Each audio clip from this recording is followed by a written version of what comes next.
Maybe after the show you can get my personal information, send my wife a thank you note for letting me be here tonight. I gotta get out of the house, folks. I can't take another episode of CSI. I think she's trying to kill me or something. I'm tired of hearing about Grissom. That Liam Peterson, he's a fine-looking man. I tell you what, I'd leave you for him in a heartbeat. He makes me want to finger myself. My God, do you ever wish Mormon missionaries would just stop by the house? Normally, I'd rather have my scrotum used as a speed bag. These are desperate times. You boys want to talk about Jesus? Well, I'm going to want to go for a ride on your bike. All right, come on in. My wife needs the Lord. I get the hell out of there, man. 2 hours alone with her, they'd become atheists. I'd come back, it'd be a haunted look in their eyes.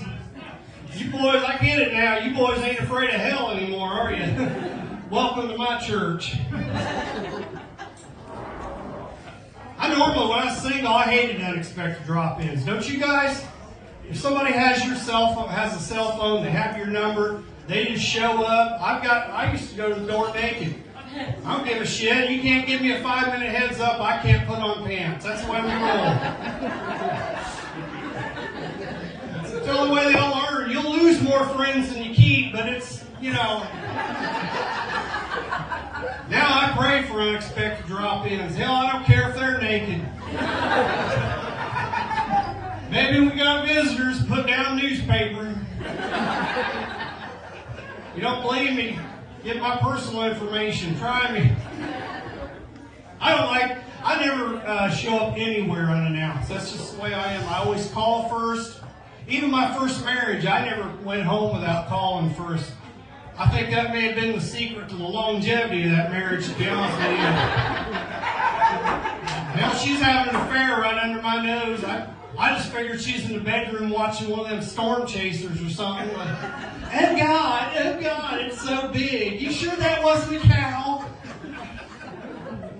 See, I don't go out for all that hoop and holler in the bedroom. I know a lot of you guys like having your ego build up.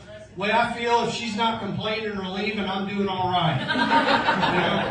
I like having the windows open, listening to the birds, being one with nature. I don't want to hear the neighbors going on. That's gross, man. Then after a couple months, I put 2 and 2 together. Like, son of a bitch, we don't have a television in the bedroom. I burst in. She had the audacity to give me attitude like I should have knocked. I told her, I said, woman, you need to make a decision. It's either him or me. And she's like, well, I got to think about it. Well, all right then. That's the first time in months I felt like a man walking back to my sofa. A couple months later, she wanted to take me out to eat. I should have known something was up because she suggested we drive separate. Stupid me, all I could think was good. I don't have to listen to her shitty music. Our steaks come, and I'm getting ready to get into it. And she's like, you remember when you gave me an ultimatum? I said, yes, I do. And she says, well, I decided I don't want you. Yeah. In retrospect, I should have seen that as a bad time to ask her to pass the steak sauce.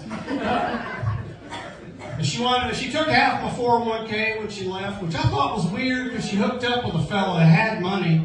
I guess she wanted to feel like she's bringing something into the relationship, like he had his $1 million and she had my $13,000.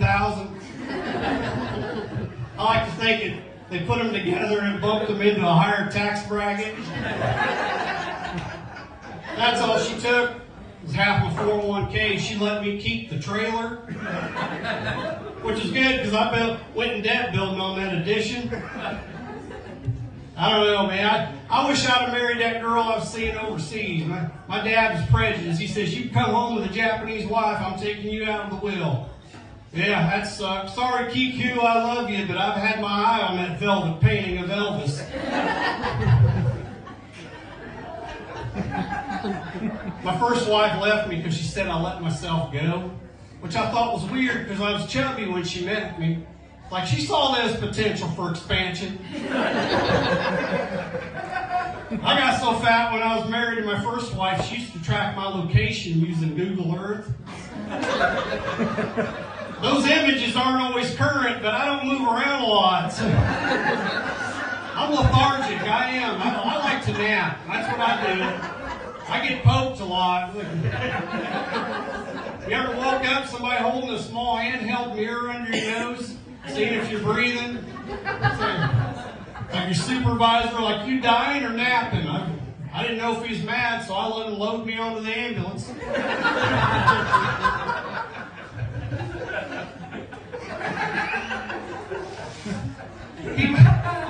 When you're heavy, man, I get so sick of people holding doors for me when I ain't even close yet. Knock that shit off. Oh, let's make a fat kid run. No. I can open the goddamn door myself. It's bullshit. You can't just walk. You're holding the door open for you, and you gotta go, okay. Damn it, man. Anymore, I just go on without me. Save yourself. I gotta be in a certain kind of mood to want to go running, like fear. People love giving you fitness advice, don't they? You know what'll help with that belly, don't you? Planks. Oh, fish or chicken. I could tear the hell out of a Lone John Silver if I wanted to. I did. I used to be big, man. I lost a little bit of weight, you know, and you know when you're fat, people like to run their mouth to you, and I lost a little bit of weight, so all the insults come. People quit asking me when the last time I seen my dick was. I don't understand why you ask that. I always feel like Forrest Gump when Lieutenant Dan asked if he found Jesus. Didn't know I was supposed to be looking for it. So I lost enough weight, people quit insulting me, and I usually avoid mirrors like Jehovah's Witness. I don't like looking at myself, but I quit hearing insults, so I started thinking I look good, you know. Like a couple summers ago, I was with Jimmy, I was in Kokomo on a movie set. I got a small part in a movie called Donovan's Pike. It's on Amazon Prime, check it out. I was feeling good, man. I'm doing comedy. I'm in a movie. I'm walking around smiling, snapping, popping, calling people tiger and sport. Somebody took a picture of me and posted, tagged me on Facebook. I'm like, my God, I saw that picture. I look like a guidance counselor in a high school or something. I'm all slouched over, my belly's hanging out under my shirt. For the information, ladies, us guys don't know when that's happening. My wife is constantly telling me that shirt is too fucking small. How can you tell? I can see your fucking belly. We don't know, okay?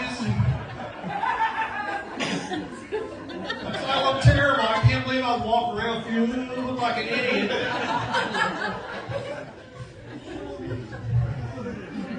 I used to be in shape, man, back in 1992. Fresh out of the Marine Corps, hell, I could take somebody's head off with a spinning heel kick. Not anymore. I'm lucky to get my foot high enough to flush a public toilet. I used to do yard work and nothing but a pair of skimpy shorts, you know, how guys wore back in the 90s before they realized that was freaking weird. Neighbor used to sit in the lawn chair, watching, taking pictures. I like to think I was the first OnlyFans model. He was my only fan.